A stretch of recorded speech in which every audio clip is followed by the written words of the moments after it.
Good morning, children. Welcome back.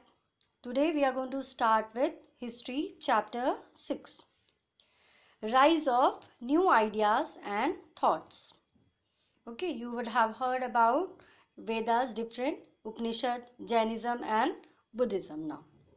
Okay, so two main major religions, Jainism and Buddhism, arose in 6th century BC and left a deep influence on Indian life and culture. These two religions also influenced the religious beliefs and practices of Hindus. They emerged as powerful religious reform movements, right? So, these religions, when it was being there, so people tried to adopt these religion, and so many powerful religious reform movement was being immersed in this period.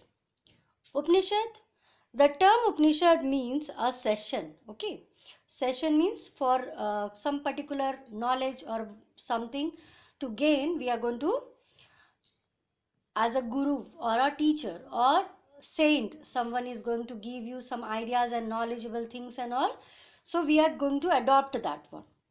So a session sitting at the feet of a master who imparts learning, those who are teaching. There are 108 Upanishads, but many of which are later addition, right? The earlier Upanishads are in prose and in the form of question and answers. Earlier one. Later it was being are in verse form, okay, sentences form. The Taittiriya, Isa, Itarya, Chandogya, Katha, etc. are some of the important Upanishads. Upanishads criticized rituals and laid stress on right belief and knowledge. What you think actually? Right? Actually, what you are thinking, what really belief you are having from your innocence, that you have to adopt. It is not going to tell that you are going to follow the rituals and all, so many rituals. Actually what happened, Hindu religion, the Brahmins, which the rituals they are performing, so that was very costly, and a normal people, it was very difficult for them to bear that one.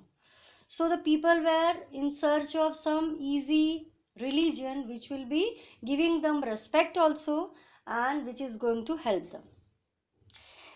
They insisted that the knowledge of the self, that is the soul or the Atma, should be acquired. What is going to come from your inner sense. Also, the relation between Atma and Brahma, the creator, should be properly understood. Actually, what does it mean? How the people should live.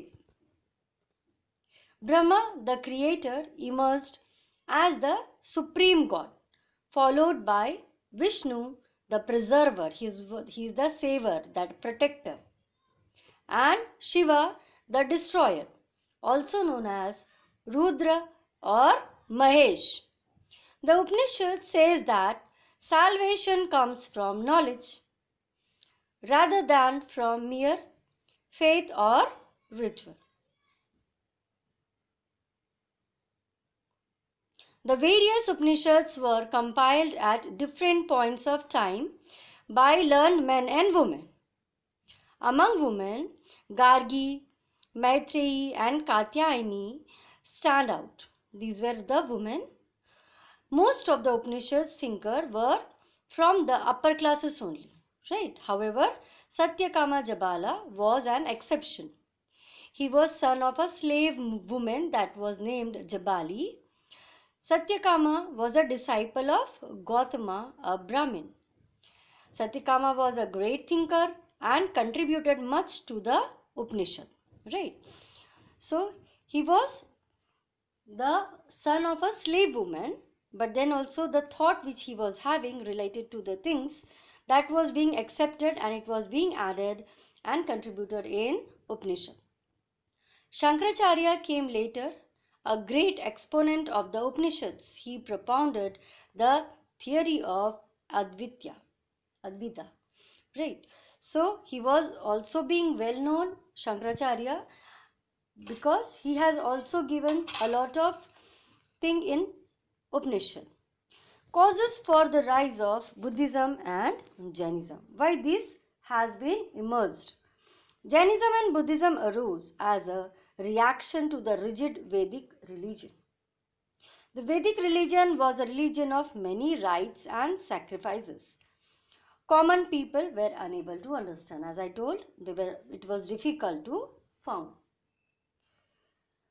They were looking for a simple religion which was easy to follow and did not involve animal sacrifice. In the rigid caste-based society, each varna was assigned well-defined role. In this, often led a conflict between various classes. Okay, varna was there. Varna means difference between the caste and all. So everyone is having different role now. This often led to conflict. The Vaishyas and Shudras wanted religion that would offer them better position in society and end their suffering, because they were being harassing by the upper classes too much and they have to suffer a lot. So they were looking where they will be getting some kind of importance and respect. At this time, two great men, that were Mahavira and Gautam, protested against evils which had pervaded the Vedic religion. Okay, so people followed these great men. They preached their ideas in a very simple manner and they were asking the people to live a very simple life also, and simple manner which everyone was able to understand. What Mahavira preached came to be called Jainism. The ideas of Gautama took the shape of Buddhism. Okay, so that is why the Gautam Buddha, he is the people worshipped by the people who is going to follow Buddhism, and Mahavira is the guru who is being preaching Jainism. Both Mahavira and Gautama belong to a republican tribes of Licchavis and Sakyas respectively. They were both princes.